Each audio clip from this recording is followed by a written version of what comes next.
ముందుగా అందరికీ పరాభవనామ సంవత్సర ఉగాది శుభాకాంక్షలు. చాలా రోజుల నుంచి అనుకుంటున్నాను ఇలా పంచ కట్టుకొని లుంగి కట్టుకొని ఇలా నా అకేషన్లో వెళ్ళాలని. ఉగాదికి నెక్స్ట్ డే మనకు ఈ కార్యక్రమం రావడం, దానికి ఇలా రావడానికి నాకు చాలా సంతోషంగా ఉంది.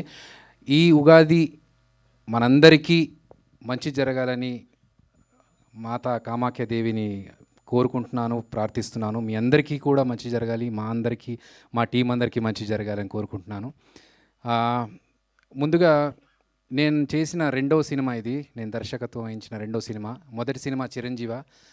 యాదృచ్ఛికం ఏంటంటే చిరంజీవ సినిమాలో యమధర్మరాజు గారికి ఒక గుడి ఉందని, అది తెలంగాణలో ఉన్న ధర్మపురిలో ఉందని చెప్పడం జరిగింది. అలాగే ఈ సినిమాలో కామాఖ్యాదేవి టెంపుల్ మన అస్సాంలో ఉన్న గౌహాటీలో ఉందని చెప్పి ఒక ఉత్కంఠభరితమైన ఒక కథని మీ అందరికీ ప్రజెంట్ చేయడానికి తీసుకొస్తున్నామండి.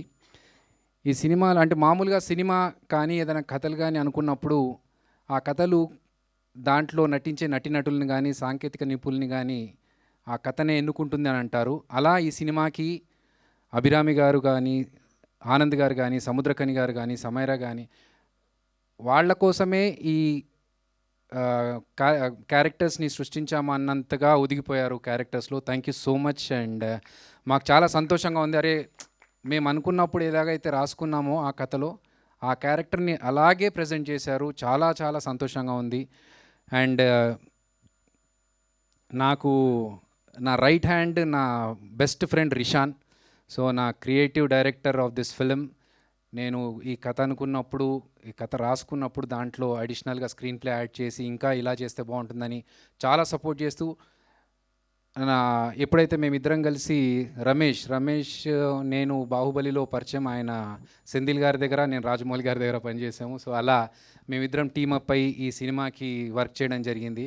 రమేష్ మాట్లాడుతూ ఇంతకుముందు ఓ మాట అన్నాడు, వెనకాల గాసిప్స్ మాట్లాడుకుంటూ బాగా తిట్టుకునే వాళ్ళమని. నాకు అది తెలుసు, అది తిట్టుకుంటారని.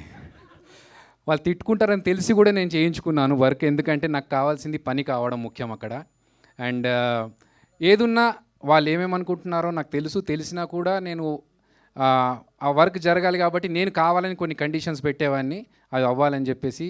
సో అనుకున్న టైంలో, అనుకున్న బడ్జెట్లో ఈ సినిమాని పూర్తి చేయడానికి మా టీం అందరూ సహకరించారు. మా డైరెక్షన్ డిపార్ట్మెంట్ అండ్ అలాగే మణికంఠ డైరెక్షన్ డిపార్ట్మెంట్లో రామేశ్వర్, మనోజ్, ముఖ్యంగా రాజీవ్, అండ్ స్టంట్స్లో రాజేష్ లంక, ఈశ్వర్ కొరియోగ్రాఫర్. అండ్ మాకు చాలా ప్లస్ అయ్యింది ఎక్కడ అంటే రమేష్ డిఓపి ఎంత మంచి బ్యూటిఫుల్ ఫ్రేమ్స్ ఇచ్చారో, అలాగే మా తిరుమల తిరుపతి ప్రొడక్షన్ డిజైనర్, ఆయన కూడా సెట్స్ అంతా బాగా డిజైన్ చేసి ఇచ్చారు మాకు. మా ఫనీ సీజీలో ఇప్పటికీ ఆయన జావగొడుతుంటాను నేను, నాకు ఇంకా కొంచెం అడిషనల్గా ఇది యాడ్ చేసి అది యాడ్ చేసి ఇవని. సో ఫనీ కావచ్చు, మిక్సింగ్ చేస్తున్న కృష్ణంరాజు గారు కావచ్చు, సౌండ్ ఎఫెక్ట్స్ ఇస్తున్న పురుషోత్తం రాజు గారు, డబ్బింగ్ చెప్పిస్తున్న శివ గారు, ఎడిటర్ మా Varaprasad and is associate Sairam. So అందరూ టీమ్ మెంబర్స్, ఇక్కడ ఉన్న నటీనటులు అందరూ కలిసి సపోర్ట్ చేస్తేనే నేను ఈ ప్రాజెక్ట్ని కంప్లీట్ చేయగలిగాను, మీ అందరి ముందుకు తీసుకురాగలుగుతున్నాను. మీ అందరికీ టీజర్ని చూస్తే ఒక ఇంట్రెస్ట్ క్రియేట్ చేసిందని అయితే నేను అనుకుంటున్నాను. అందరికీ టీజర్ ఒక ఇంట్రెస్ట్ క్రియేట్ చేసిందా అండి? ఏదన్నా ఓకేనా? Thank you. సో అదే ఇంట్రెస్ట్ని సినిమాకు కంటిన్యూ చేస్తాము. మీరు నెక్స్ట్ ట్రైలర్లో కూడా ఆ ఇంట్రెస్ట్ను ఫీల్ అవుతారు.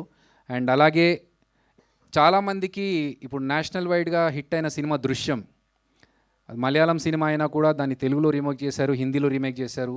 అలాగే కహాని అనే ఒక హిందీ సినిమా ఉంది, that is also screenplay based movie తుడురం. సో ఇలాంటి స్క్రీన్ ప్లే బేస్డ్ ఒక థ్రిల్లర్ మా కామాఖ్య అనే సినిమా మీ ముందుకు అదే మంచి పేరు తీసుకోవడానికి త్వరలో రాబోతుంది. మీ అందరి సపోర్ట్ కావాలి. ఒక యాక్టర్గా నాకు గత 24 సంవత్సరాలుగా మీరందరూ సపోర్ట్ చేస్తూనే వస్తున్నారు, నన్ను ఆదరిస్తూనే వస్తున్నారు. సో ఇప్పుడు దర్శకుడిగా నేను థియేటర్లోకి వస్తున్న ఈ కామాఖ్య సినిమాను కూడా మీరందరూ ఆశీర్వదించాలని, ముఖ్యంగా మా మీడియా అన్నలు మీరందరూ మమ్మల్ని సపోర్ట్ చేయాలని మనస్ఫూర్తిగా కోరుకుంటూ మా టీంని బ్లెస్ చేయండి. కామాఖ్య సినిమా చూడండి. Thank you so much. జై మా కామాఖ్య.